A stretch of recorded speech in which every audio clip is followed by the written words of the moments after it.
The topic is Peacemakers Against Violence, and we are talking to Mr. LGreenlee and Miss MHorn. And of course, Mr. Greenlee and Miss Horn, let me pick up where we left off the last time, Mr. Greenlee, by talking about some of the causes for some of the things that we're dealing with and some of the things that you think ought to be generated in terms of making people much more aware of what you and Miss Horn are trying to accomplish. Yes, sir. Let me say that we need to, first of all, redirect certain things that we are doing for the cause of saying, let's end the violence, let's stop the drugs. No matter what we do, until a person becomes peaceful within themselves, it's only a Band-Aid. It's not going to be fixed. So we have to redirect some of the things that we are doing in our own community. And what I want to encourage folks to do, let's arouse the emotions, let's lift some spirits, and let's start the imagination of our kids against violence. Okay. We got so much of this stuff going on with the rap and all that. They say it's a bad name, but I'm knowing they're only rapping about what's happening. So no matter what you're saying, we got to get down there with the kids where they are. But if we put this CD out, I'm putting a CD out called Let's End the Violence, okay? And I found out that if I get to arousing the kids' emotions and starting their imagination against this, then it may become something. But when you are always fighting them, pushing them, and demanding them, then they're going to resist. Because what they do every day, they love doing. Okay. And so what you're saying is that there's some way that you got to try to come down to the level of the young people that you're trying to deal with in order to encourage them to come around to your point of view. We have to take them just as they are. Jesus said the same thing. We have to get right there with them and then get them to come to us. We keep the men that they come in off the streets or wherever, and all of a sudden it's fixed. We have to work at this. We have to take time at this. And we have to really love those kids because crack came in at such a fast pace that it took all of the little fathering and mothering that we had in our community. It just killed it. And we're not saying all parents, we're not saying all kids.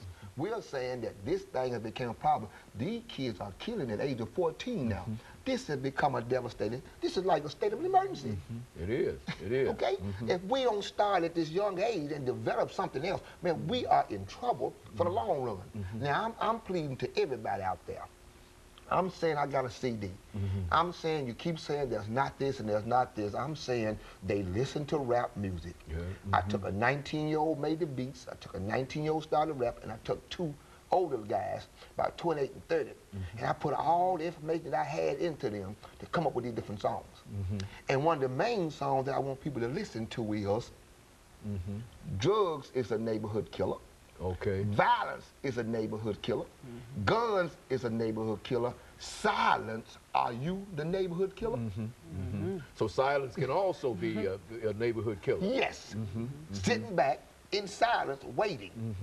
We got to get involved. I think, Ms. Horn, the last time we had an opportunity to talk to you, you were also encouraging people to become involved. Why don't you continue? Well, I just want to encourage all the mothers to get involved by listening to the CD, and let's go back to the basic. Let's go back to the home where we sit down and talk to our kids. You know, a lot of kids out here have problems too, and they need someone to talk to, and I feel it starts at home. And I understand, I experienced this, and I feel that if they listen to these CDs, put the, sit the kids down and let them listen to it and raise the kids up. I believe this will help them in their life. So now about this CD, is this CD available? Talk about that. I mean, how the production of it and the motives behind it. Yeah, I think I got about 10,000 of my dollars, because I didn't want nobody to say I raised this money, I done it. I said I'm gonna put my money where my mouth is. And I've gotten to it, and I've gotten to the point now, I think I reviewed the last songs last night. I stayed to the studio at about 1 o'clock. Remember, I'm not a young kid anymore, but I have to stay there to oversee certain things. And this CD is very powerful. What I've done is I became the critic. I won't let anything come through this CD that I don't think that's really popular, because popularity has to be the kids. First they listen to the beat, then they listen to the lyrics. So they don't never listen to the lyrics first. No. They might not even know about the lyrics. It's not going to work. So what I decided to do was put those hip beats And let me say this again, this is a rap CD. Now, we can go further later on, but we have to deal with the kids. These kids are in the clubs, right, partying, and even at teen parties, getting exposed to all kind of stuff.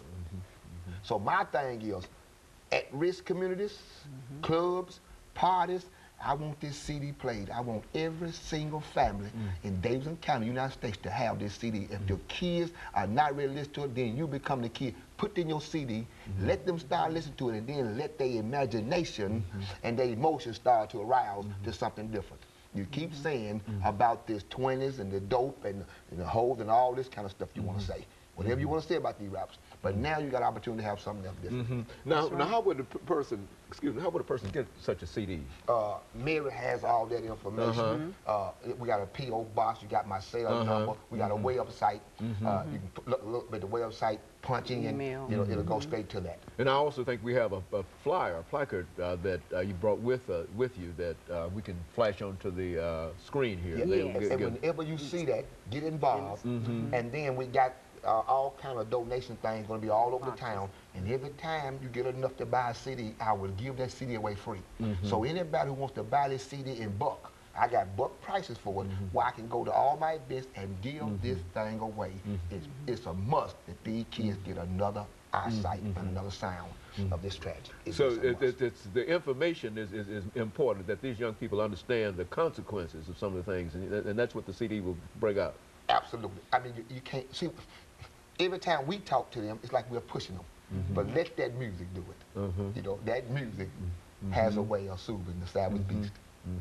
And that's what and God just gave me that. I mean, I sit and I always wonder, but I came to that point of this CD, so that's the main thing. And of course, we've got about almost half a minute before we end this segment for today here, Ms. Horn. Do you have anything to say in reference to that? Yes, I just want to encourage everybody to say the pledge. When they see these flyers out here, when they see the poster, read the pledge on there. I would pledge not to steal, kill, rob, or destroy. You would pledge to protect and serve your community. It's a positive kind of thing that people can buy into. Anybody can pledge not to do whatever, and et cetera. And as long as they attempt to try to live up to those pledges, then you think that we'll have a better society and a better community. Is that what we're saying? Amen. Absolutely. Okay, and of course, we're getting ready for our second commercial break, Mr. Greenlee and Ms. Horn. And when we come back, we'll have about 10 minutes to talk about some of the other aspects of your organization dealing with this whole issue of youth violence, gun violence, and et cetera. And of course, we'll be back with our audience following this very, very short commercial break. The topic is